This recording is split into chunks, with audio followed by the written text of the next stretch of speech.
Chargers cornerback Asante Samuel Jr. has had an up and down first few seasons, but in 2024, he could put it all together and surprise everyone with a Pro Bowl season.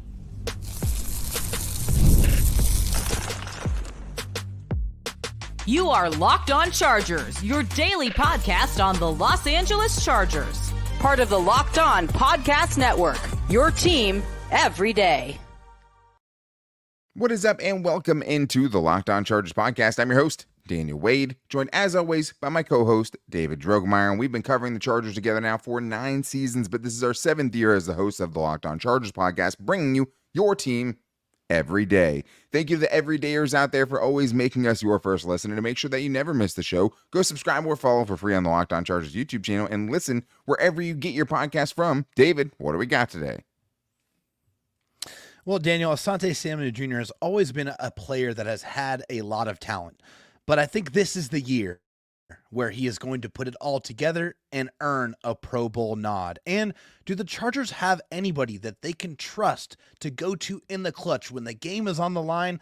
I believe they do, and that man is Joshua Palmer. And Zion Johnson, when the Chargers selected him in the first round, there was a lot of high expectations for the player he was going to be. He has not met them as of this point, but I think this year he is in prime position to make good on that draft status.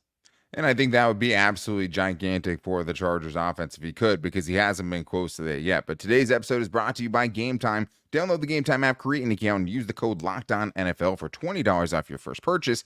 Terms apply.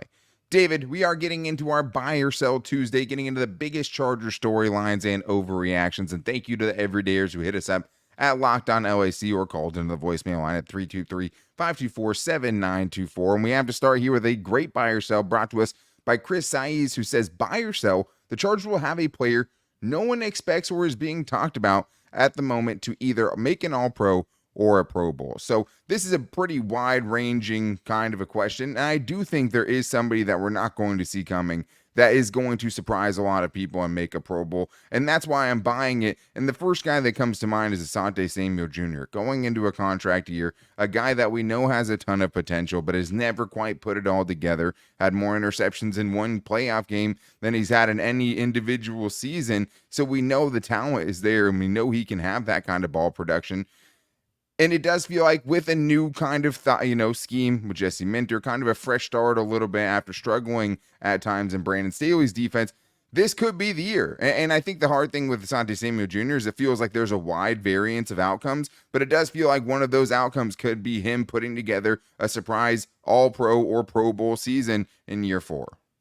And I think everything that we've been hearing from Asante Samuel Jr. as far as off-season workouts is that he's been standing out. You know, he's been making a ton of plays. He's been getting his hands on the football.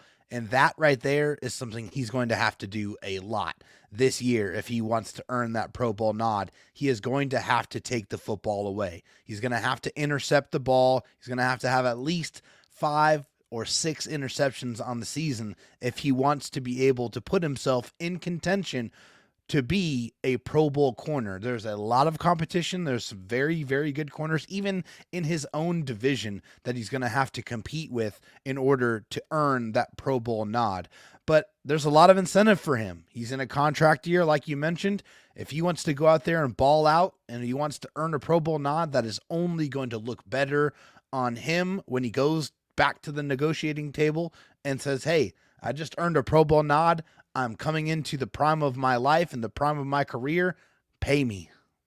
Yeah, and let's be honest. I mean, it's much more likely it's a Pro Bowl than an All-Pro. Right. Just because of just the talent, like you said, in the division. You have Pat Surtain II, right? Yes, you have he's a also yeah. Trent McDuffie. They just traded L'Jarius Sneed, who's still in the AFC with the Titans. You also have guys like Sauce Gardner with the Jets, and it's a super loaded position group. At the same time, plenty of people make the Pro Bowl, and cornerback is a position, and Asante Samuel Jr. has a play style that would lend itself to being able to put up a big year and put up gaudy numbers. And if you can put up gaudy numbers in the interception tally, that is going to be something that moves the needle for you in a Pro Bowl conversation. So I think it could be him Alohi Gilman is another guy we were throwing around too, but the hard thing is part of his competition is the guy that's standing next to him on the field, and also guys like Kyle Hamilton in the conference. And Mika he's done Fitzpatrick. both. Yeah, all pro and Pro Bowl. Exactly. And we expect him to bounce back and have a really good season. So it's just one less spot for Alohi Gilman to fill in, but it feels like he could be a guy that has another big year after kind of feeling he took the leap. And we've seen a lot of Chargers take a leap in year 4, whether it's Drew Tranquil, whether it's Kazir White, whether it's Alohi Gilman last year, which is like, when you look at Asante Samuel Jr., it's like, why not? Even, Trey Pipkins is a guy that it clicked for It's your later. time. It's your time. And there's other guys too. Like, I don't think anyone's talking about J.K. Dobbins as a potential Pro Bowl running back. Could it happen? Absolutely. I mean, he's been a Pro Bowl level running back when he's healthy. It's just so hard to kind of buy into the health there to make a convincing statement that he's going to be a Pro Bowler. But we have another one here from Omar Powell, who has a great buy or sell, David, kind of going along with this same kind of line that we're thinking on right now, which is buy or sell. 2 rookie defensive backs will be in the starting lineup this season. And it might sound crazy, but I'm going to buy it. David, are you buying or selling the 2 rookie DBs getting into the backfield? Really, when you're looking at it, it's probably only cornerback, right? I mean, unless it's like Jalen Phillips, an undrafted free agent safety or something like that. Yeah, no, I mean, and the thing is that's a pretty broad statement when you say we'll be in the starting lineup. I mean, basically saying at some point during this season, he is going to be a starter for a game or 2. So with that kind of context, yes, I am going to buy it because attrition is going to happen. I mean, whether we want to see it or not, the cornerback position, obviously, you're using a lot of speed, a lot of cutting. I mean, it's just, it wreaks havoc on your body. And so, as much as I'd love to see all of the Chargers starting corners play all 17, 18, 19 plus games this season, it's just hard to sit here and think that's going to happen. I think Tarheeb still is going to, and I've said it before, I think he's going to be the starting nickel cornerback right away. He's going to be your slot corner from day one. I feel very confident in that. I just feel like his skill set lends to that purpose. And I do feel like they're going to try to find ways to get Cam Hart in there too. I mean, they coveted him. They took him before they took Tarheeb still because of the size, because of the ability, right? I mean, he has, rare size at the cornerback position. So because injuries happen, I do expect Cam Hart to get into the lineup and be starting a couple of games this season because that's just the National Football League. Yeah, I mean, they did take Tarheeb still first. I mean, they were picked within 3 picks of right. Tarheeb first, yeah. Yeah, but I think the big thing here is, I feel very good about Tarheeb still having a chance to be starting from week 1. Yeah. And that basically means you're just asking for Cam Hart to win the next cornerback on the field, CB3 on the outside, basically, because it's hard for me to imagine Christian Fulton and Asante Samuel Jr. both play 17 games. Right. If one of those guys goes down, can Cam Hart win that position of I'm the next guy on the outside on the field? And it feels going up against Dean Leonard that's not out of the question by any means. But let's sneak this one in here from Ollie, one of our favorites, giving us a buy or sell today, saying Junior Colson will be our best rookie right out of the gate and has a shot to win Defensive Rookie of the Year. Love the pod. David, what do you think about this one quickly? I would really prefer it to be Joe Alt, but I think when you look at this situation here, he couldn't be in a better position to have success with the Chargers right away. Same head coach, same defensive coordinator, same defense, and the linebacker position is traditionally a very, very difficult one to transition and have success right away from college to the pros. But if anyone can do it, in any situation, it is Junior Colson in this particular situation for the Chargers. Yeah, and it's a position that can win it. It wins it rarely, but you look at guys like a Shaq Leonard, you look at guys like a Luke Kuechly that have been able to do it before, but it's not impossible. I think the other big thing here as far as the Defensive Rookie of the Year part of it is there were any can't-miss defensive prospects this year. There's no Nick Bosa's at the top of the draft or guys like that play a position there. You're like, or Sauce Gardner, like, yeah, they're going to have a leg up because they're no doubt about it kind of prospects. There weren't really any of those guys at the top of this draft, right? No defensive players taken very early in this draft at all. So I think that there is a chance. The main thing is just, is he going to be starting right away, right? We know the Chargers brought in Denzel Perryman, and we also know that they've been raving about Junior Colson in the meeting rooms and being ahead of everyone. But they also were very adamant to kind of push back on the green dot notion when that's been brought up multiple times. They have Denzel Perryman if they need kind of a bridge there. If he doesn't start from the beginning of the season, it would be hard for him to do it. I think the best rookie right out of the gate is going to be none other than Ladd McConkey. That would be my pick. I think he's going to have a role immediately in this offense because they need him to. Yeah. But will he be the best guy? Is he the go-to guy? If it's 4th and 20 and you need a play to be made, are you going to Ladd McConkey? Because to me, I think you're probably going to Joshua Palmer. But is that an elite option for a go-to guy? We're going to get into that. And if there's going to be any 1,000-yard wide receivers for the Chargers this season and more in today's Locked On Chargers podcast. First, though, I need to tell you guys that today's episode is brought to you by BetterHelp. One of the things that is so tough going through life is feeling like you aren't reaching the milestones that you should be at a certain time, especially when you're comparing yourself to others on social media, because comparison is the thief of joy, and it's easy to envy other people's lives, and it's such an easy rabbit hole to go into where you're just looking, and sometimes you don't even realize that you're doing it. And that's one of the great things and the benefits of therapy is being able to kind of realize, why am I thinking I should have a kid at 30 or I should have a house at 40 or whatever it is, because you're just comparing yourself to other people, right? Some therapy can help you focus on what you want instead of what others have so you can start living your best life. So if you're thinking about giving therapy a try BetterHelp. It's entirely online, designed to be convenient, flexible, and suited to your schedule. And all you have to do is fill out a brief questionnaire to get matched with a licensed therapist, and you can switch therapists at any time for no additional charge. Stop comparing and start focusing with BetterHelp. Visit BetterHelp.com/LockedOn today to get 10% off your first month. That's BetterHelp, HELP.com/LockedOn. David, we have more great buy or sells to get into, and thank you to the everydayers who hit us up for this buy or sell show, and welcome back to the fully your team everyday Locked On Chargers podcast, the only show that's going to be here every day with you till the end of the season and then some, right? Through the draft, through free agency. It's on now 5 days a week. We will be here, the only people that are out here pushing that out. Thank you guys for checking today's show out. But let's get back to these buy or sells here, David. And we have this in a really good one from Colby Talbert, which I didn't realize right away wasn't a buy or sell because it was put on our buy or sell post. And I love Colby Talbert, so we wanted to get him on the show. But he brings up a really good buy or sell, I think, indirectly when he says, last play of the game from the 25-yard line, touchdown wins it. It's 4th and 10, 1 second on the clock. Who on the roster do you throw it to? Does that change if the opponent is Kansas City or Las Vegas? So I guess the buy or sell here is this, David. Do the Chargers have a go-to guy in a big-time moment like that? And there's only one guy that's actually done it on their roster. Week 18, 2021, down by 15 against the Raiders in a game that they could tie and go to the playoffs, but they were down 15 with 4 minutes and 28 seconds left. They have a 4th and 21, and who do they go to? Joshua Palmer as a rookie who ends up converting it, getting a 23-yard touchdown, which ends up putting the Chargers within one score, and they would end up going down to tie it on their next drive. But that was the game right there. If they don't get it, they don't come back and even send that game to overtime, no matter what. Right.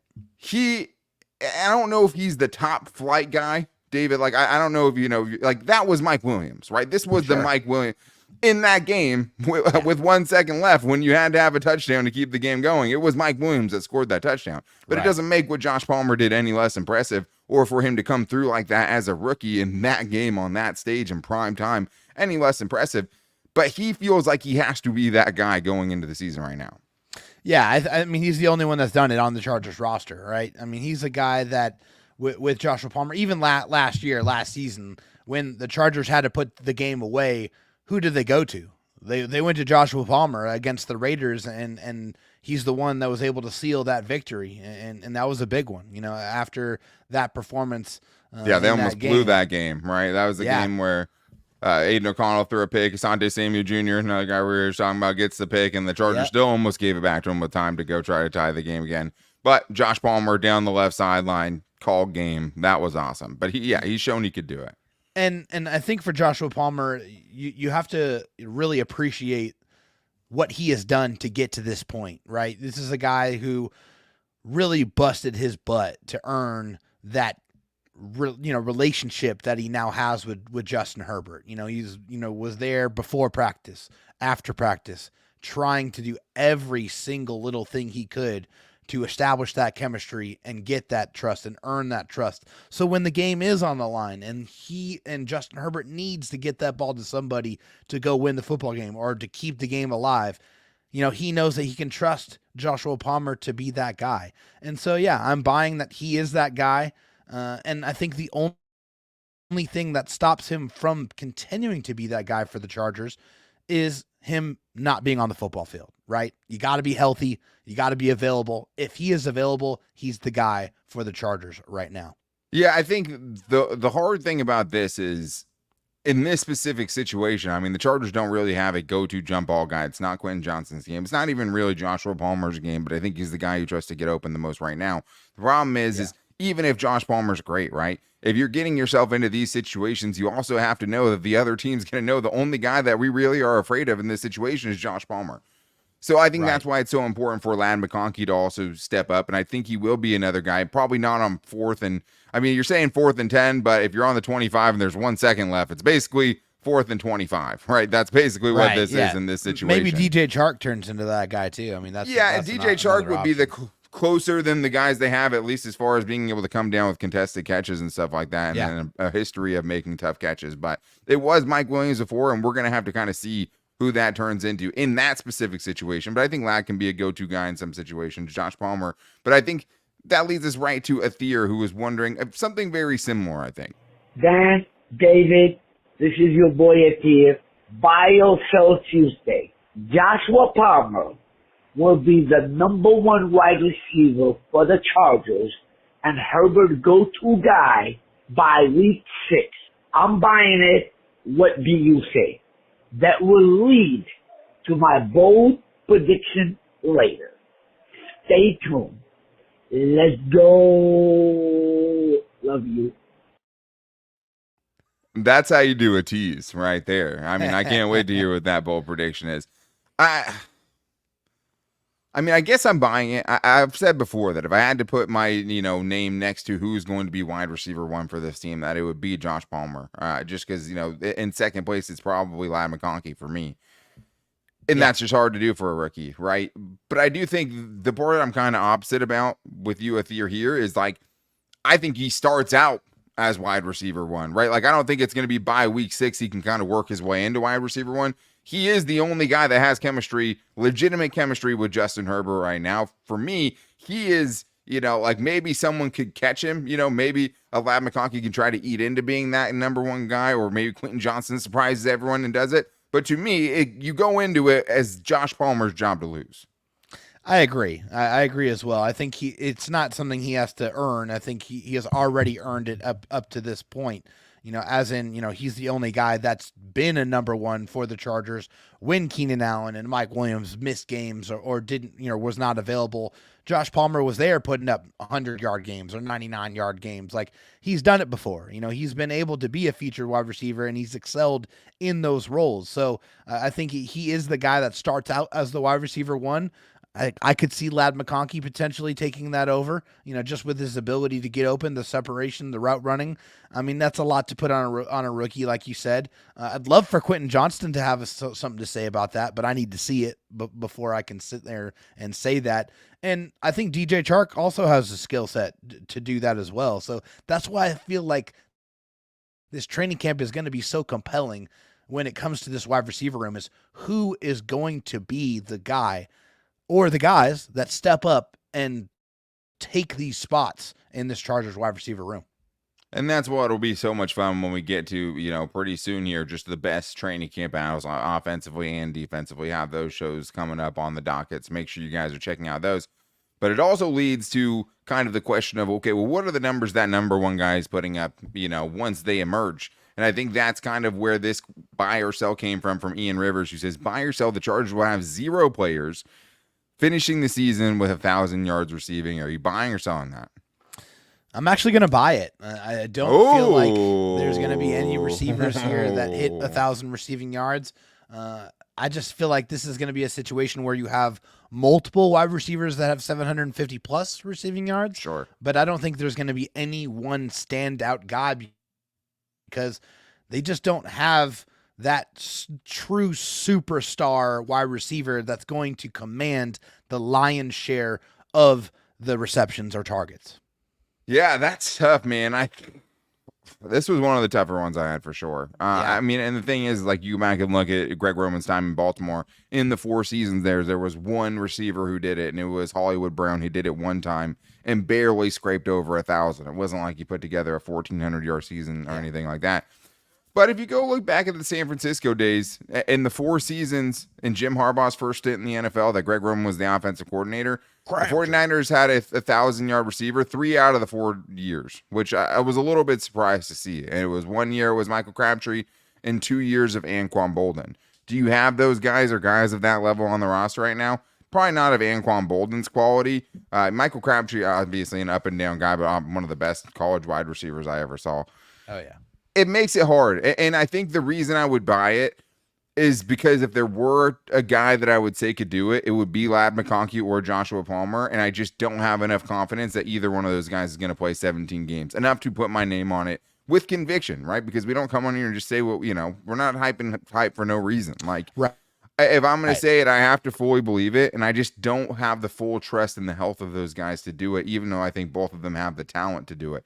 But speaking of talent, and not living up to it, Zion Johnson fits that bill, unfortunately. But it just feels like he's so close to potentially tapping into that. Is this the year we finally see him live up to that first-round building? We're going to get into that. And also if Jamari Sawyer has anything to say about that starting right guard spot and more on today's Locked On Chargers podcast.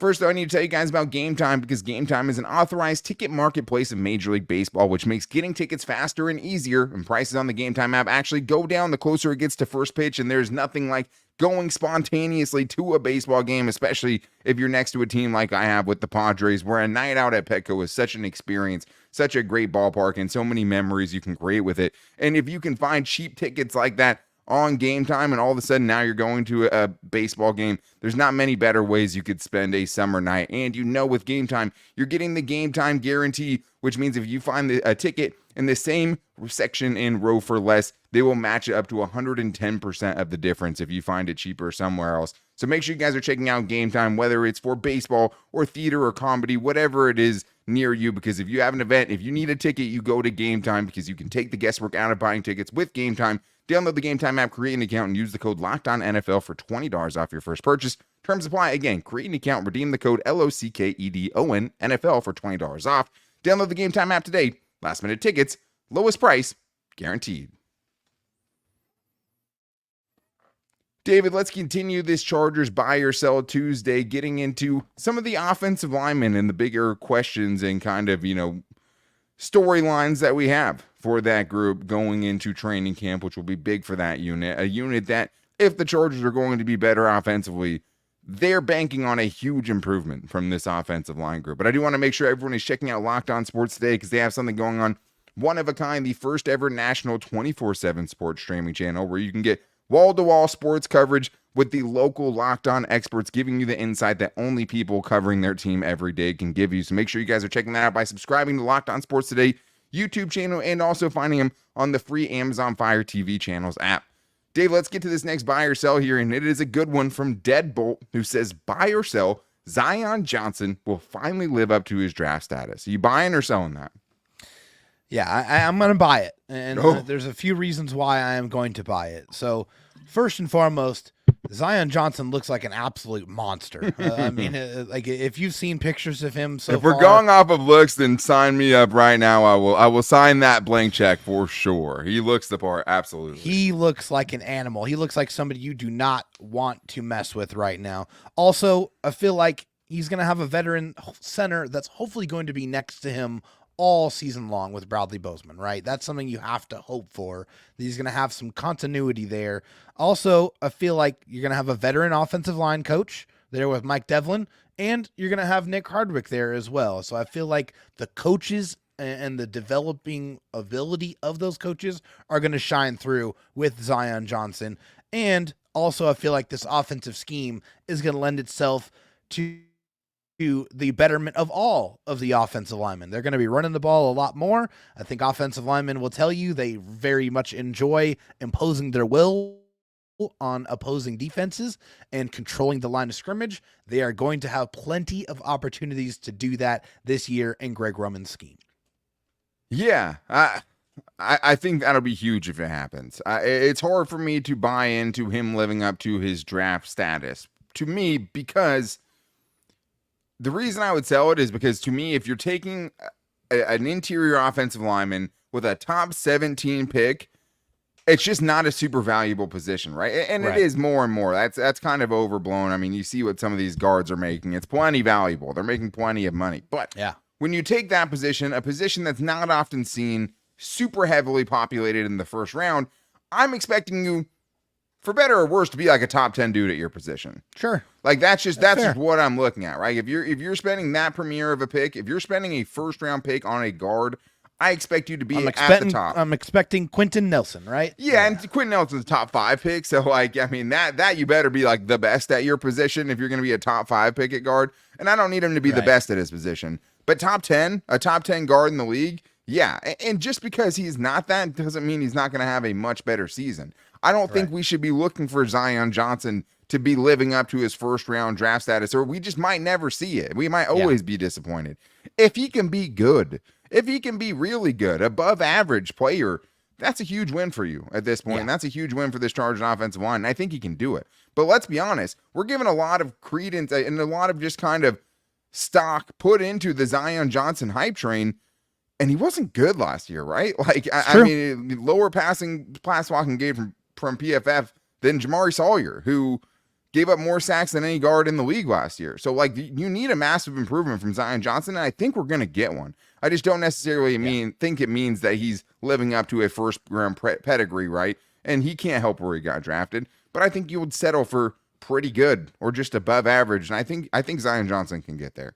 Let's get to this one here from Donald Lewis, who's asking about the other guard spot, and he says, a really hot buy or sell here. Buy or sell that Jamari Sawyer in pads will make a strong impression on the staff, leading him to win the right guard spot. So this is interesting, David, because I do think kind of what Donald Lewis is getting at here is like, Jamari Sawyer is a physical player. He's a hulking dude who looks the part. Maybe that will blow away the Chargers offensive staff and just be like, hey, we got to find a way to get this on the field. Are you buying or selling it could lead him winning that right guard position, the starting spot at least? I love Jamari Sawyer. I'm a huge fan of Jamari Sawyer. I appreciate what he did for the Chargers when Rashawn Slater went down and really played admirably at left tackle. Helped but him I'm get going to to the sell playoffs. Yeah.